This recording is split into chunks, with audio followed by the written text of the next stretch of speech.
ಇಂದ್ರಜಿತುವಿಗೆ ಕೇಳಿ ಸಹಿಸಲಾಗಲಿಲ್ಲ. ತತ್ಕ್ಷಣ, ನೀನು ರಾಮನ ತಮ್ಮನೆಂಬುದನ್ನು ಚೆನ್ನಾಗಿ ಬಲ್ಲೆನು, ನಿನ್ನ ಸಾಹಸವನ್ನು ಕೇಳಿ ತಿಳಿದಿರುವೆನು.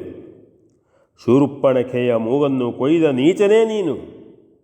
ನಿನ್ನಂತಹವನು ನನಗೆ ನೀತಿ ಹೇಳಲು ಹೊರಟಿರುವುದೇ? ಹೆಣ್ಣೊಬ್ಬಳ ಮಾನ ತೆಗೆಯುವ ನೀಚತನವು ನಿನಗೆ ಮರ್ಯಾದೆಯನ್ನು ತರಬಲ್ಲುದೆ. ದೇವತೆಗಳೇ ಅಂಜಿ ಅಳುಕುತ್ತಿರುವ ಈ ಇಂದ್ರಾರಿಯ ಕೈಗೆ ಸಿಕ್ಕಿ, ಲಕ್ಷ್ಮಣ, ನಿನ್ನ ಆಯುಷ್ಯವು ಕೊನೆ ಮುಟ್ಟಿದೆ ಎಂದೇ ಭಾವಿಸಿಕೋ. ಬ್ರಹ್ಮ ರುದ್ರಾದಿಗಳ ಪೂರ್ಣಾನುಗ್ರಹವನ್ನು ಪಡೆದು ಲೋಕೋತ್ತರವಾದ ಸಾಹಸವನ್ನು ಬೀರಿ ಪ್ರಚಂಡ ವಿಕ್ರಮಿ ಎಂದು ಹೆಸರುಗೊಂಡ ಮೇಘನಾದನನ್ನು ಮೂದಲಿಸ ಹೊರಟ ನೀನು ಬದುಕಬಲ್ಲೆನೆಂದು ಭಾವಿಸಿದೆಯಾ? ಆದರೇನು? ನನ್ನ ಯಾಗವನ್ನು ಧ್ವಂಸ ಮಾಡಿಸಿ ನಮ್ಮೆಲ್ಲರನ್ನು ನಿರ್ಮೂಲ ಮಾಡಿಸಲು ಹೊರಟಿರುವ ಈ ದ್ರೋಹಿಯಾದ ವಿಭೀಷಣನಲ್ಲದಿದ್ದರೆ ನೋಡಬಹುದಿತ್ತು ನಿಮ್ಮ ಶೌರ್ಯಗಳನ್ನು. ಲಂಕೆಯ ದಾನವ ಸಾಮ್ರಾಜ್ಯದ ಅವನತಿಯ ಕಾಲ ಬಂದಿದೆ ಎಂದೇ ಈ ಮಂಗಗಳು ನೀವು ಬಲುದೊಡ್ಡ ಪರಾಕ್ರಮಿಗಳಾದಿರಿ. ಏನು ಮಾಡಲಿ ಹೇಳು? ನಮ್ಮ ದುರ್ದೈವ. ಇಷ್ಟೆಲ್ಲವೂ ಆದ ಮೇಲೆ ನಾನು ನಿನ್ನ ಯುದ್ಧಕ್ಕೆ ಅಂಜತಕ್ಕವನೆಂದು ಬಗೆದೆಯಾ? ಯಾರಿಗೆ ಬೇಕಾಗಿದೆ ಬದುಕು ಹೇಳು ಎಂದು ಪ್ರತಿಯಾಗಿ ನುಡಿದನು. ಎಲಾ ಇಂದ್ರಾರಿಯೇ, ನಿಮ್ಮ ಶೂರ್ಪನಖೆಯ ನಾಸಾಚ್ಛೇದನವನ್ನು ಸಕಾರಣವಾಗಿಯೇ ನಾನು ಅಣ್ಣನ ಆಜ್ಞೆಯಂತೆ ಪುರುಷಾತಿಕ್ರಮದ ತಪ್ಪಿಗಾಗಿ ಮಾಡಿ ಅವಳನ್ನು ಶಿಕ್ಷಿಸಬೇಕಾಯಿತು. ನಿನ್ನ ತಂದೆಯ ತಂಗಿಯೂ ಅವಳು ಅದೇ ಸ್ವಭಾವದ ಹೆಣ್ಣು. ನಮ್ಮನ್ನು ಕಾಮಿಸಿ ಬಂದು ಅತಿಕ್ರಮಿಸ ಹೊರಟುದರಿಂದಲೇ ಹಾಗೆ ಮಾಡಿದ್ದೇನೆ. ನಮ್ಮದು ಯಾವ ತಪ್ಪೂ ಇಲ್ಲ. ಅಂತೆಯೇ ಅವಳ ಕಡೆಯಿಂದ ಬಂದ ಖರಾದಿದಾನವರು ನಮ್ಮಣ್ಣನ ಪ್ರತಾಪಾಗ್ನಿಯಲ್ಲಿ ಸಿಕ್ಕಿ ಸುಟ್ಟು ಹೋದರು. ಪರಸ್ತ್ರೀಯರನ್ನು ಬೇಕಾದ ಹಾಗೆ ಬಲವಂತದಿಂದಲೋ ಕೊದ್ದೋ ತಂದು ಮನಬಂದಂತೆ ವರ್ತಿಸತಕ್ಕ ನಿನ್ನ ತಂದೆಯೂ ದಾನವ ಸಾಮ್ರಾಟನಾದರೇನು? ಅಲ್ಲ, ಎಷ್ಟು ಬಲಾಢ್ಯನಾದರೇನು? ಆ ಪಾಪದಿಂದಲೇ ನಾಶ ಹೊಂದತಕ್ಕವನು ಮಾತ್ರವಲ್ಲ, ಅವನೊಂದಿಗೆ ಅವನನ್ನು ಅನುಸರಿಸುವ ಎಲ್ಲರಿಗೂ ಅದೇ ಗತಿ. ಯಾವ ದೇವರ ವರವೂ ಧರ್ಮದ್ರೋಹದ ಮುಂದೆ ನಿಷ್ಪ್ರಯೋಜಕವೇ ಸರಿ ಎಂದು ಸೌಮಿತ್ರಿಯು ಮತ್ತೊಮ್ಮೆ ನುಡಿದನು. ಅಷ್ಟರಲ್ಲಿ ಇಂದ್ರಾದಿಯು ಧನುರ್ನಾದವನ್ನೆಬ್ಬಿಸಿ ಒಮ್ಮೆಲೆ ಯುದ್ಧವನ್ನು ತೊಡಗಿದನು. ಲಕ್ಷ್ಮಣನು ಹೆದೆಯನ್ನು ಮಿಡಿದು ಶೌರಾಗ್ನಿಯಿಂದ ಪ್ರಜ್ವಲಿಸಿದನು. ಉಭಯ ವೀರರು ಬಾಣಪ್ರಯೋಗದ ಅದ್ಭುತ ಪ್ರಯೋಗಗಳನ್ನು ನಡೆಸಿ ಒಬ್ಬರನ್ನೊಬ್ಬರನ್ನು ಹಿಮ್ಮೆಟ್ಟಿಸತೊಡಗಿದರು. ರಕ್ಕಸರು ಅಳಿದುಳಿದವರಿಗೂ ಜೀವದ ಆಸೆ ಬಿಟ್ಟು ಕಪಿವೀರರ ಮೇಲೆ ಬಿದ್ದರು.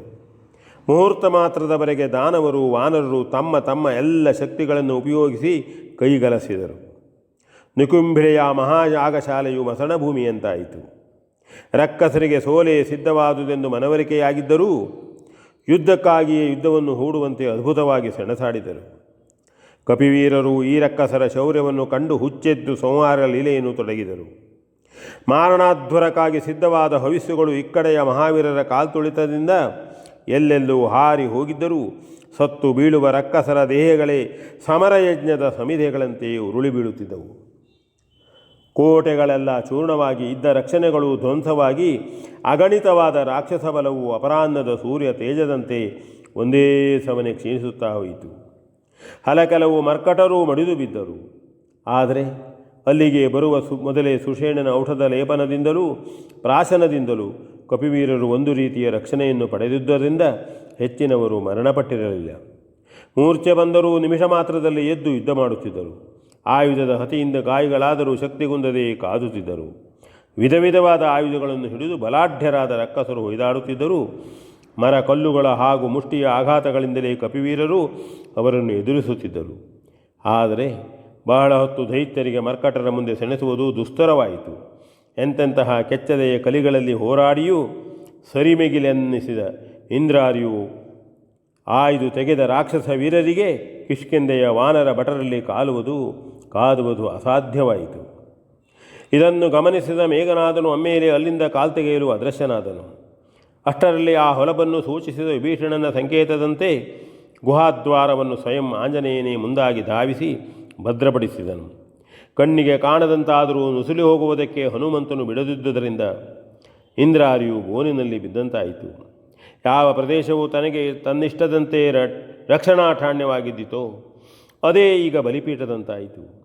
ಸರ್ವಶಕ್ತಿಯನ್ನು ಉಪಯೋಗ ಮಾಡಿ ಮಾರುತಿಯನ್ನು ದೂಡಲು ಪ್ರಯತ್ನಿಸಿದನು. ಆದರೆ ಹನುಮಂತನು ಬೃಹದಾಕಾರವಾಗಿ ತಾಳಿ ಗುಹಾದ್ವಾರಕ್ಕಿಂತಲೂ ವಿಶಾಲವಾಗಿ ಅಲ್ಲಿ ನಿಯತನಾಗಿದ್ದನು. ಮೇಘನಾದನು ಅವನನ್ನು ತನ್ನ ಕಠಾರಿಯಿಂದ ಪ್ರಹರಿಸತೊಡಗಿದನು. ಹನುಮಂತನು ಯುದ್ಧ ಮಾಡಲಿಲ್ಲ. ಆದರೂ ಅವನ ವಜ್ರದೇಹಕ್ಕೆ ತಗಲಿದ ಕತ್ತಿಯೇ ತುಂಡಾಗಿ ಬಿದ್ದಿತಲ್ಲದೆ ಆಂಜನೇಯನ ದೇಹದಿಂದ ನೆತ್ತರೂ ಕೂಡ ಜಿನುಗಲಿಲ್ಲವೆಂಬಂತೆ ಅವನು ಅಚಲನಾಗಿದ್ದನು. ವಿಸ್ಮಯಗೊಂಡು ಕೋಪೋದ್ದೀಪಿತನಾಗಿ ಇಂದ್ರಾರಿಯು ಪ್ರತ್ಯಕ್ಷನಾಗಿ ಹನುಮಂತನನ್ನು ಮುಷ್ಟಿಹತಿಯಿಂದ ಪ್ರಹರಿಸತೊಡಗಿದನು. ಆದರೂ ಪರಿಣಾಮವು ಶುಭವಾಗಲಿಲ್ಲ. ಆಂಜನೇಯನು ಅದಕ್ಕೆ ತಕ್ಕಂತೆ ತನ್ನ ದೇಹವನ್ನು ಹೊಂದಿಸಿಕೊಂಡಿದ್ದನು. V N Bhagwat ಬರಪಳ್ಳಿ.